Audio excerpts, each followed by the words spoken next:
I'm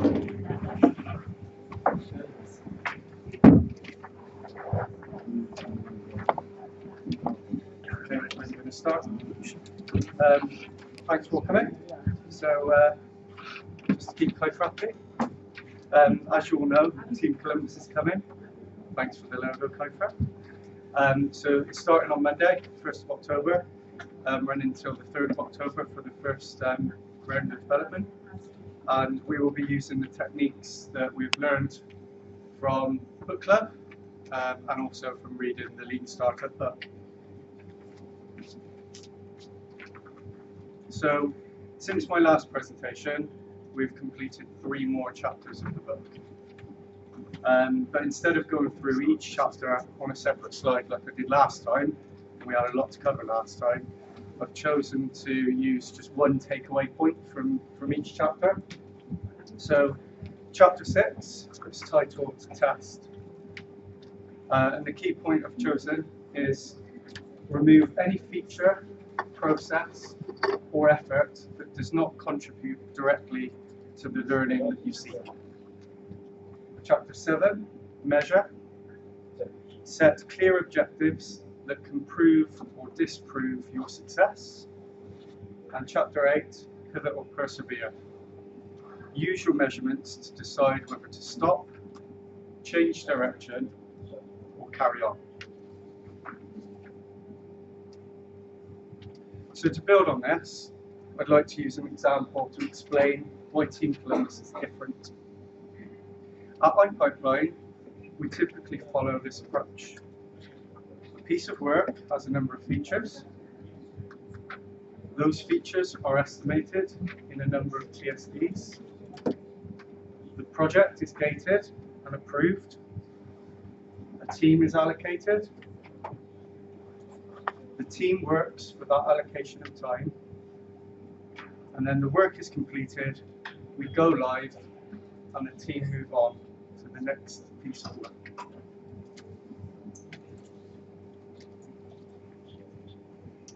So one of the goals of running the book club was to have a shared vocabulary and a shared understanding of some key terms and phrases. Terms like pivot, build, measure, learn, and actionable metrics, as well as many others.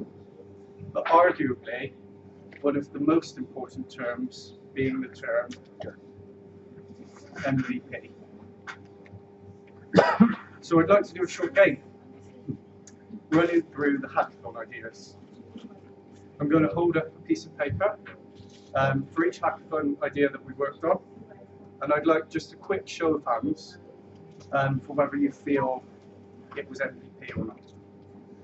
So, start with the red team, who built the client dashboard. Quick show of hands, MVP. What does MVP stand for? Minimum viable product. Okay.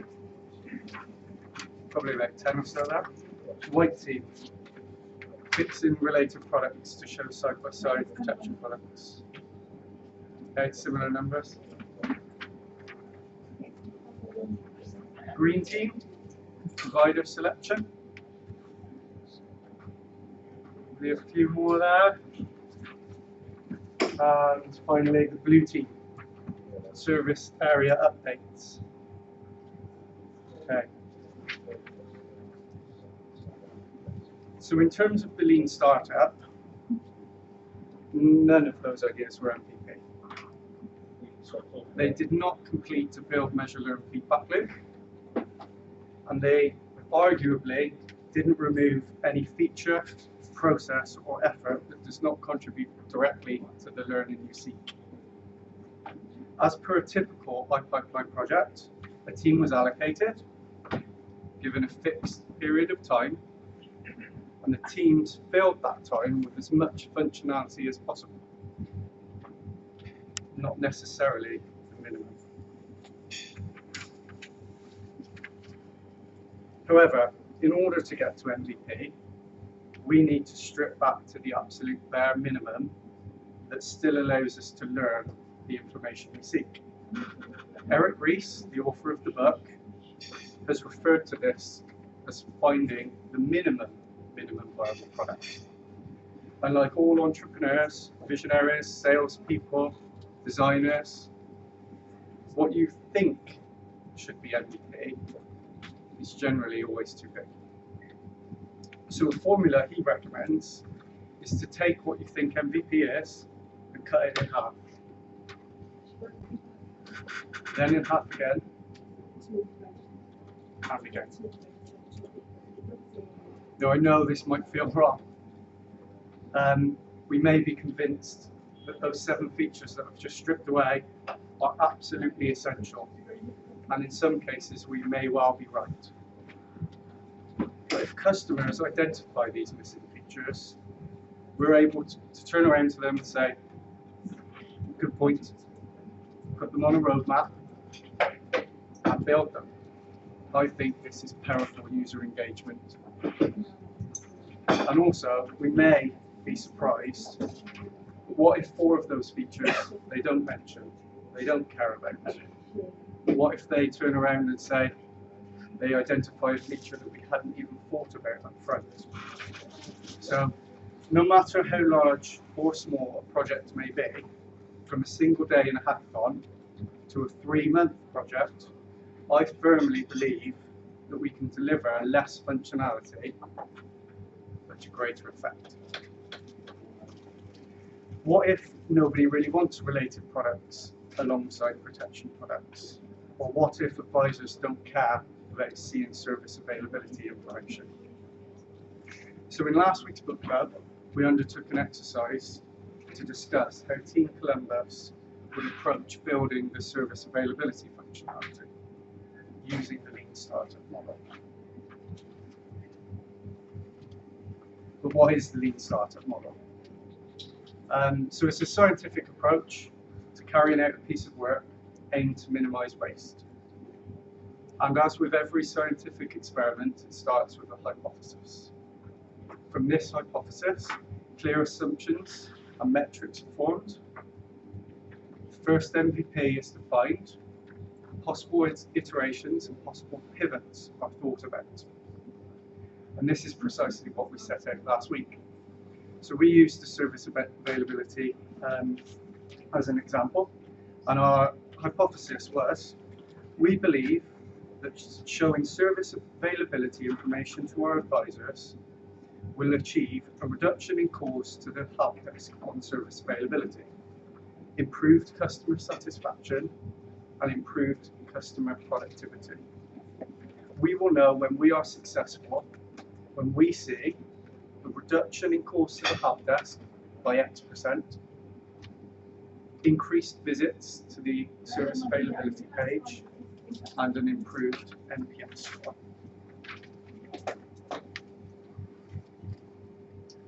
When we discussed our first MVP, it came down to these 2 options.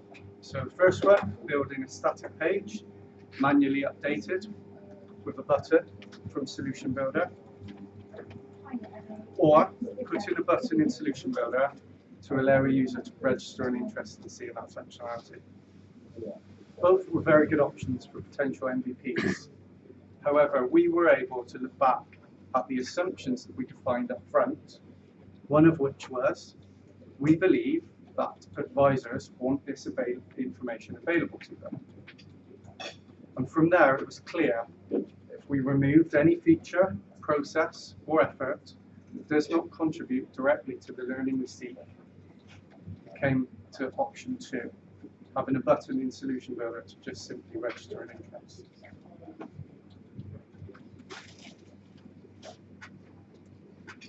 If we were to meet these clear upfront assumptions, we expect X number of advisors to register an interest in this feature, we could then continue on to our second MVP, or our second iteration.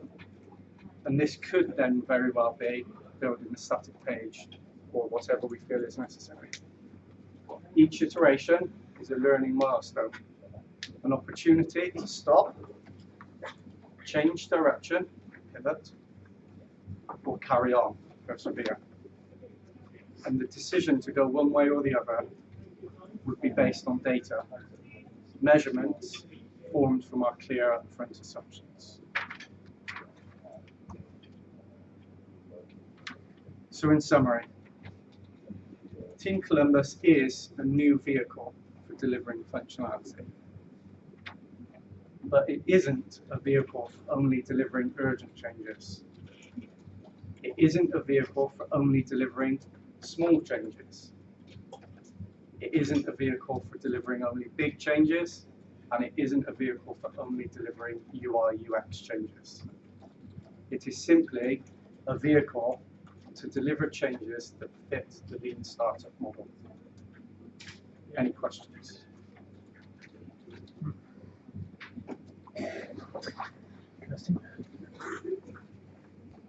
Matt? What's the first project going to be? So we have had a discussion with product managers and staff. We have a short list of 3 that have been submitted to the exec, and I think we hope to hear back on that by the end of today, and then we will share that information in.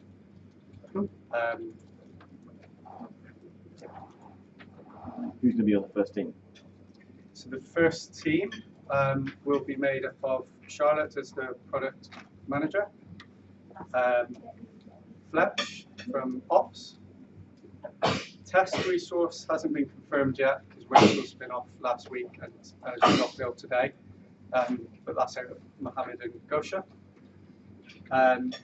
Dev-wise will be myself and 2 other developers, which for the first round of development will be Barry and Kaifer. And then we will look to rotate that through November and December. I think that's everyone covered.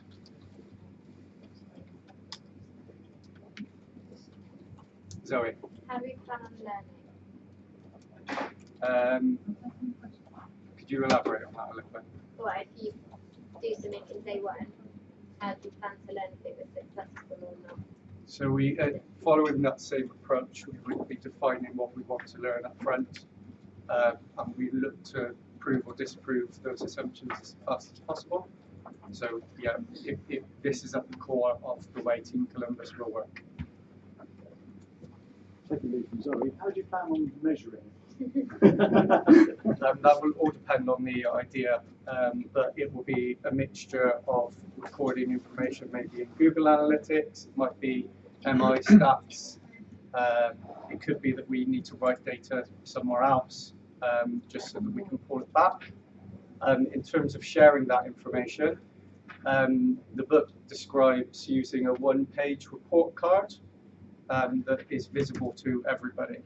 And I think we will use that approach. So whatever our measurements are, whatever our hypothesis is, will be shared before we start. And once the functionality has been released and we start learning information that we have defined, that will also be shared. It will probably be on the iPipeline TV. It may be in other, it will probably be shared by email and things as well. The MVP thing is very interesting because of the first view of it. Are you like, it would be good if it's possible to capture what the original MVP idea is, and then how you then do Eric's half game, and then with the feedback, see what actually comes from it. Because I think putting it into a context that people can actually realise it and see it would be a incredibly powerful thing. Okay, yeah, I think you're right. And again, all of that information will be shared. Someone you're going to ask a question? Yeah, if this proves successful, is this going to be the way that all projects are going to be managed and measured going forward? All I can say is we've got a pilot for October, or probably be November and December, and then depending on how that goes, there will be a process to go back to the exec to report on how we feel and what types of things could be delivered using this vehicle. Only thing I would just add to that, I think we discussed in book club quite a bit. Actually, you need different vehicles, so we're going to go for that. For different types of projects, so actually we have a range of vehicles which we can then try and take a view of different projects, what's the most appropriate, and we can, it'd be good to add another one to the boat, sure. Okay. Good job. Very quick one. So the approach relies on validated learning. You've got 3 days which run back to back. How do you envisage sort of getting that feedback back so that you can iterate or pivot or do whatever you need to do? Yeah, so it's unlikely that we're going to be able to iterate in those first 3 days. It's more likely that we'll be able to get something out in those 3 days, and then our second iteration will come in November, where we've got that data to come back to and say, yes, this worked, this didn't work, etc.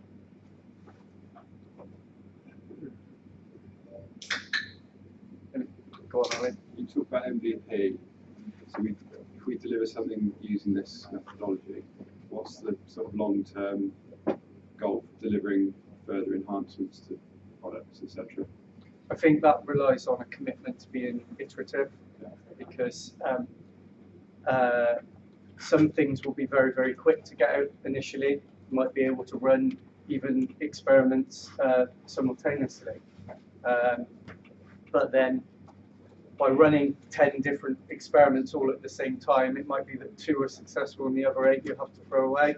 There has to be that commitment to come back to the ones that you feel are the ones that are going to take the business forward.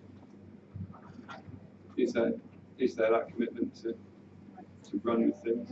Let's see how the pilot goes. I think the only thing I'd add to that is if we talked about in delivering value faster, focusing on the flow, if we have the ability to get changes through very quickly, it makes that much easier to consider. Yes. On one of your earlier slides, you had the pictures of the project and the people and the allocated time. Are you going to use the full 3 days, or do you only use as much time as you need? Very good question, and I would say use as much as you need. Again, I'm not going to preach to say we filled a day in a hackathon and then go and take 3 days to do something. We'll do as much as we can to get to the learning we want as fast as possible.